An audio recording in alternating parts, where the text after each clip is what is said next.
tribute of collectors and Teenage Mutant Ninja Turtle fans. It's the one and only Optibotimus coming at you with another video review. And on today's episode, we're going to be taking a look at the new NECA Toys Teenage Mutant Ninja Turtles TRICERATON INFANTRYMAN and Roadkill Rodney. Now, this is definitely an interesting one because for me as a Turtles fan, the names are a little bit strange with these. In the original cartoon, I don't think he was named. There was a total of, I believe, 3 Triceratons that we saw in the original cartoon. The other 2 got names, but I don't think he did. But what's interesting is we did get a vintage toy of him, and his name was just Triceraton. So Triceraton was the name and not the species. But if you go back even further, in the original Mirage comics, the Triceratons were a race. And that's what it subsequently became pretty much throughout everything. But like I said, the toy just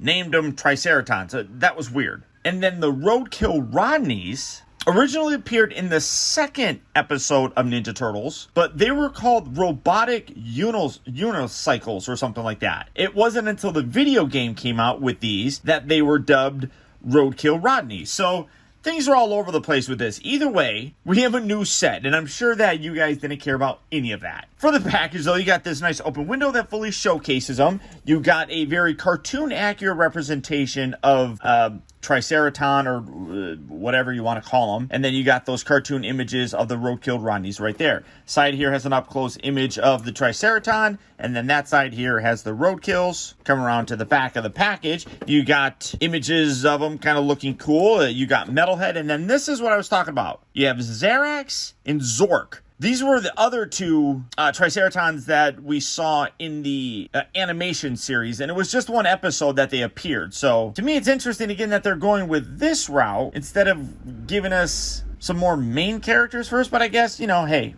they're spreading it out. The bio here is the exact same that we've gotten on all of the Turtles. For me, this was the one I was mostly, and these 2, I don't care that much about, honestly. This one I was the most excited about because I had the Triceraton figure when I was a kid. So it's nice to get a updated version of them. So all of that being said, there's your look at the packaging. So without further ado, let's get them out here and see how cool they actually are. Alright guys, so here we have the TRICERATON INFANTRYMAN and Roadkill Rodneys opened up and out of their packaging. And this is an absolutely terrific set. Initially, I wasn't too keen on these guys. And I mostly bought this set for the TRICERATON INFANTRYMAN. But now, having this, playing with it, these guys here very quickly became my favorite part of this entire set. Starting off first, though, with the Infantrymen. In addition to some open hands here that you can see are slightly different in their posture, you got this one here with like the little back finger pulled up a little bit more. This one's a little bit closer to the front one. So those are both a little bit different, but they're gesturing ones. You get a pair of fisted hands with some open kind of holes right there for you to slide weapons in. Like, for example, you got this. Probably, I don't know why we honestly would want to use this, because, I mean, you can wedge that in there. But, I mean, you're not going to have the trigger finger sort of thing. Yeah, I guess, you know, that these are kind of more trigger finger ones. So, you do have those fisted hands, and then you do get this one, which, like I said, is a little bit more trigger figure-ish, although that really doesn't hold in there very well. Let's see, does that one? Nope. It's got to be, yeah, this one's got a real big handle, so it's got to be this one. Yeah, that's what I thought. So this has a much bigger handle, and you can see that the finger goes right up there to the trigger section very well. So this hand is more designed to be used with this giant blaster. We saw this in the cartoon. Really nice design on here. You got gray, you got some darker gray elements, a little red bit right there. And then you got the like Triceraton-ish logo with the 3 horns there at the top. A really nice orange paint on the inside there with some slight paint kind of gradient where it's a little bit darker and then it gets a little bit lighter as it comes forward. Maybe replicating like a blast effect where it looks super heated and then it gets cooled down. Something like that. I don't know. But really very sharp. One thing I say is it's like these are really, I mean, it's thinnish feeling plastic. It's not that it's bad quality or anything. It just has a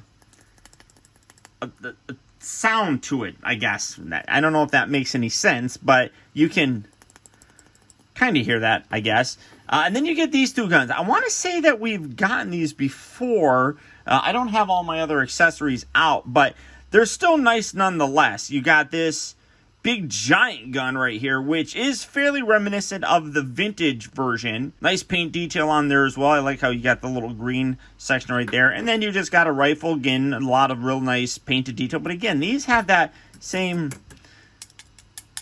I mean, you can kind of hear it. I mean, it's not bad or anything. It feels that way in hand. So you do have those. Now I'm going to bring in this guy. These guys I'm going to put off to the back for right now because we need to bring in the vintage guy. Here is the original Triceraton. And like I was saying, you got this gun right here that this really does kind of do a good job of homaging. Otherwise, the color's not the same.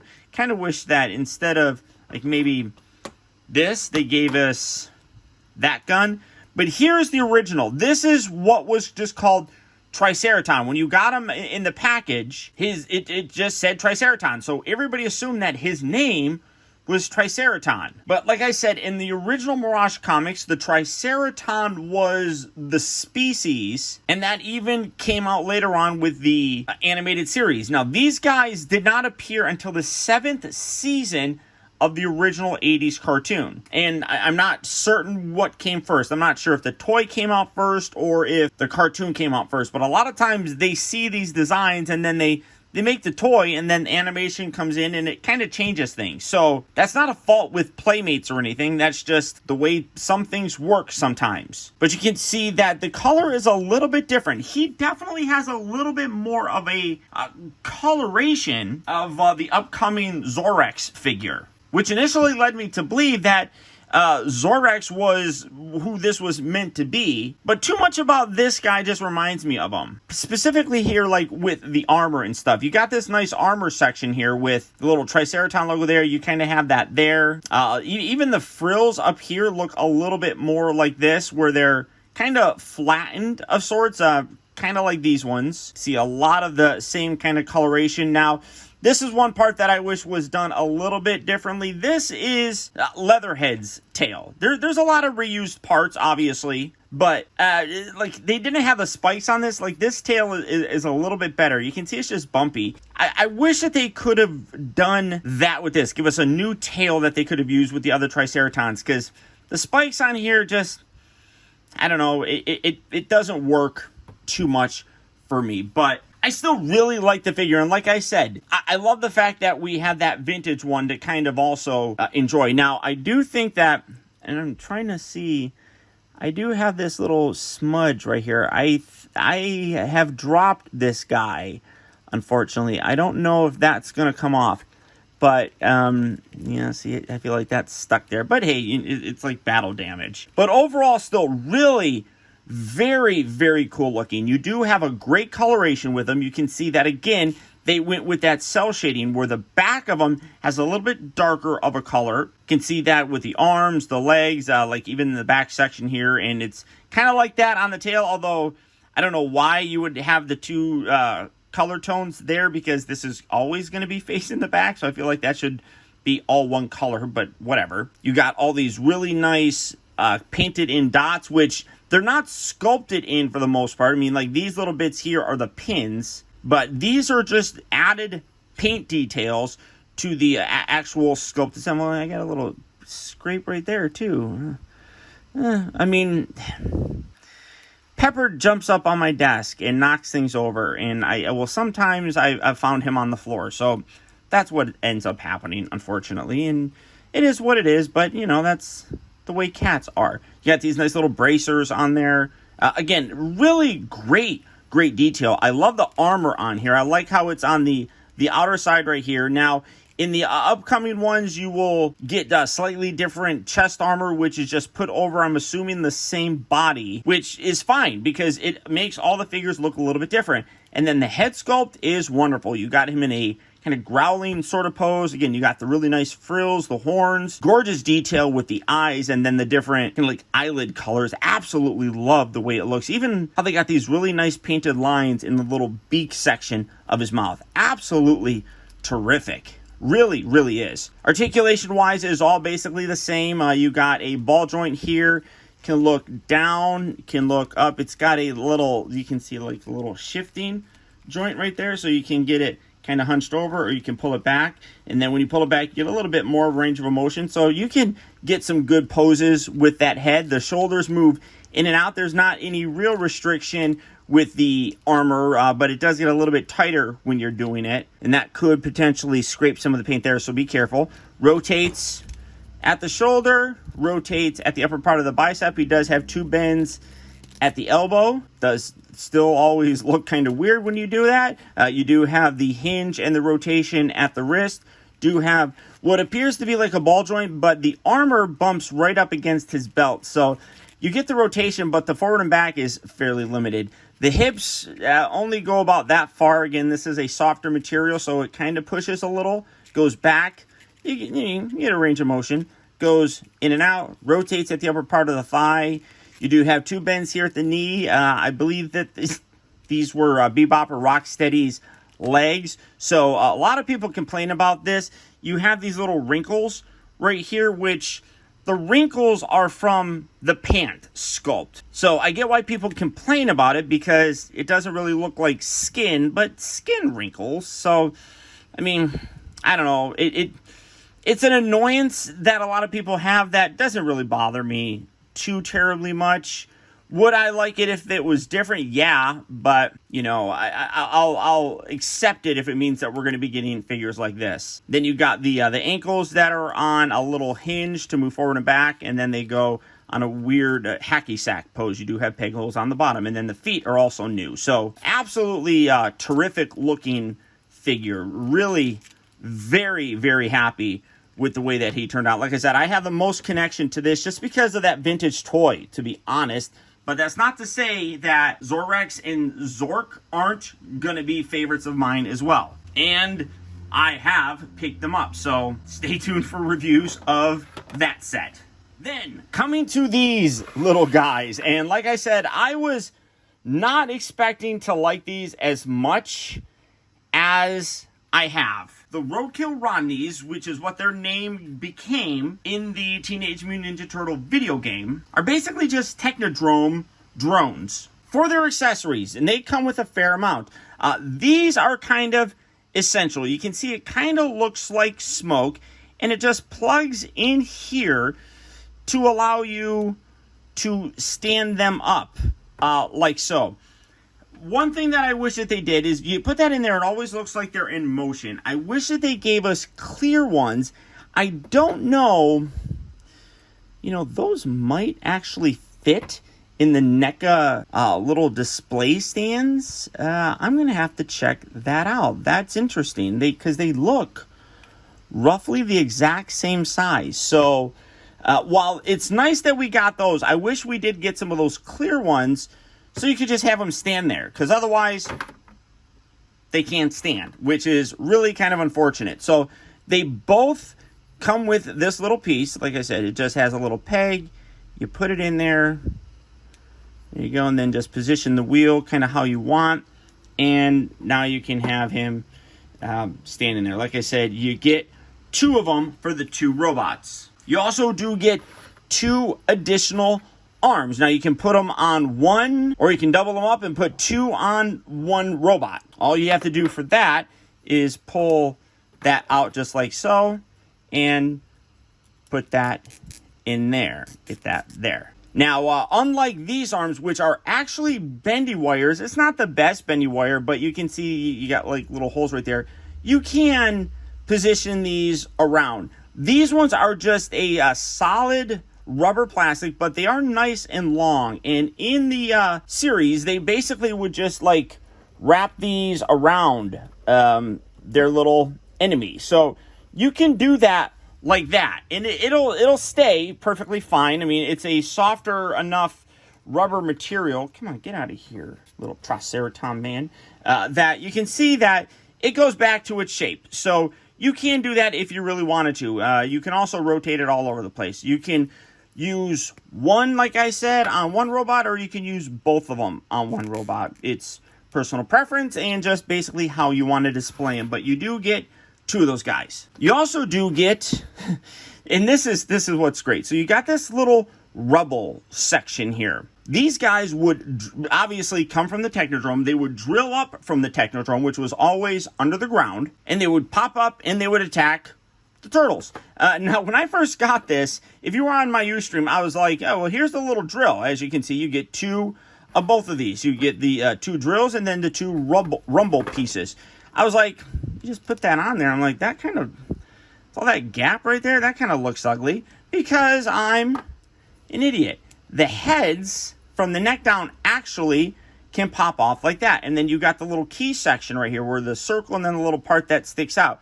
Put that right inside there, and that fits in perfectly around his the base of his neck. And then this top section, there we go. Okay, so you just wedge that around and separate this. There we go.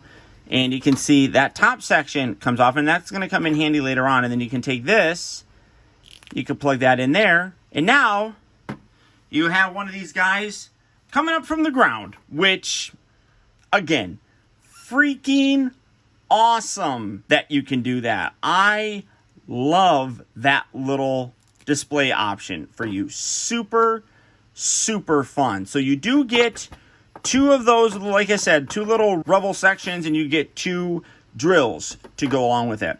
Now, putting this, I'm going to wait for this. You also get 2 of these with 3 little pierce marks on it. Whatever could that be? So you can see, you can also see that there's holes through there. You also have a little hole right there. Let's put this on here. And let's see. You got that little section right there. One thing that was very common was that Raphael, when he would fight these guys, yeah, you know where I'm going with, would take his sai and jam it inside there. Again, absolutely amazing little touch. And it goes down pretty good because all of it has a hole that it can go all the way down. I'm just knocking this off. That is absolutely outstanding in my opinion. Again, a wonderful homage to what happened in the cartoon and beautifully recreated here as well. Absolutely love that. Now, for the little robots themselves, the heads can't really rotate. You can see that it's like this oval shape, so it's kind of stuck there. You can't really articulate it or anything. The arms do rotate around, and as you can see, they're bendy wires. You can rotate him right above, is that his waist? Maybe that's his waist, I guess. And then the tire also can rotate around. So that's nice. But again, if you were on my live stream where I revealed these, you know what's coming next. Great detail on the entire thing. 100% cartoon accurate, in my opinion. One part that they had was a little chest cannon. And they recreated it here. This piece here folds down and extends out. And now you have what I affectionately refer to as a little penis laser, because that's kind of what it looks like. And these reviews are not meant for kids. So there it is. The fact that they included that is amazing. It does feel a little bit more fragile. Just don't ham-hand it or anything and you won't break anything. But absolutely amazing that they thought to include that as well. Wonderful engineering, wonderful design process. Both of them have the little penis lasers, so you can do whatever you want with that. But absolutely spectacular. And because I did say I wanted to check it out, this is one of the official NECA display stands. You can kind of see that if I put it there. It does say NECA. It does say that it's made in China. But you got a little peg hole right here. So I want to check this out. Let's see. Oh, yep.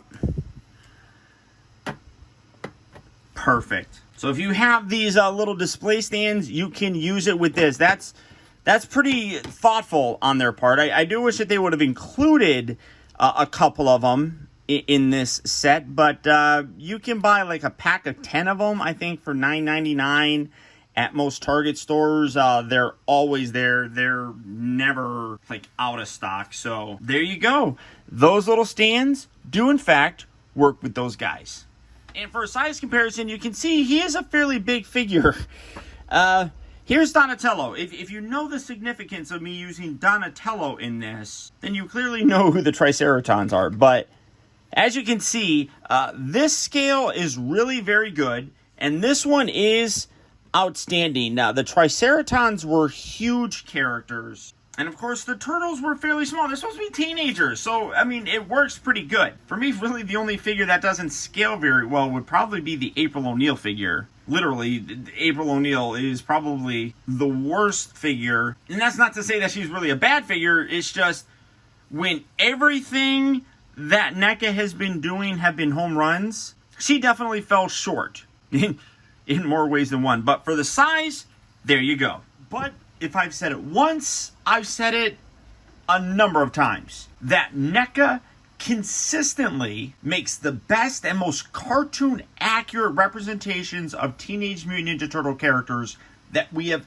ever gotten. And the Triceraton Infantryman as well as the Roadkill Rodneys are no exceptions to that. For me, like I said, it was all about the Infantryman. As you can see by the little overlay I did earlier, the vintage toy did come out first. So there's obvious kind of confusion going on there in some instances. As I said in the beginning portion of this video, it was that connection to that original vintage toy that really made me want this guy. And truthfully, I was all set to just sell off those two guys because I really didn't care much about them. But it is a true mark of a really well done product that once you get it, you change your mind. And that's absolutely the case with these guys. This entire set has been a home run for me. With the Infantrymen as well as these guys, this is a great army building set. When you go back and watch that episode in Season 7, there were a lot of these guys. And there was always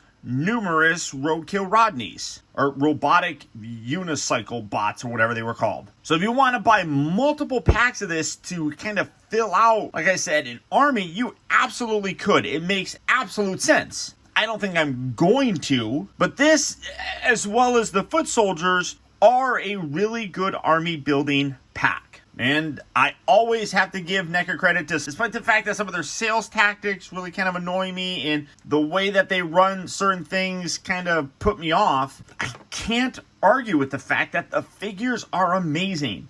And that's literally the only thing that keeps me coming back. Because it sure as hell isn't their interactions with their customers. But all of that being said, this set is a Target exclusive, at least here in North America, as all of the NECA TMNT cartoon figures are. So if you are looking for them, good luck and happy hunting. But beyond that, guys, that's about it. Remember, if you like this video, I would really appreciate if you would do one very simple thing for me. It doesn't take long to do, and it goes a long way towards helping me out. And that's simply just to hit that thumbs up button.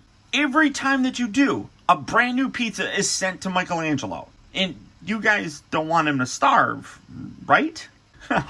Also, I gotta send a huge shout out to all of my patrons and channel members, who through their continued support, now more than ever, help to make reviews like this possible. And if you'd like information on how you can help support my channel by becoming a patron like these guys have, feel free to check out my Patreon page at patreon.com/Optibotimus. Or if you want to keep all of your perks and rewards right here on YouTube like these guys do, consider becoming a member of Optibotimus Plus. For that, all you have to do is click on that little join button right down there. And finally, remember that the real trouble with the world is that too many people grow up. Thank you for watching and taking the time to be a kid.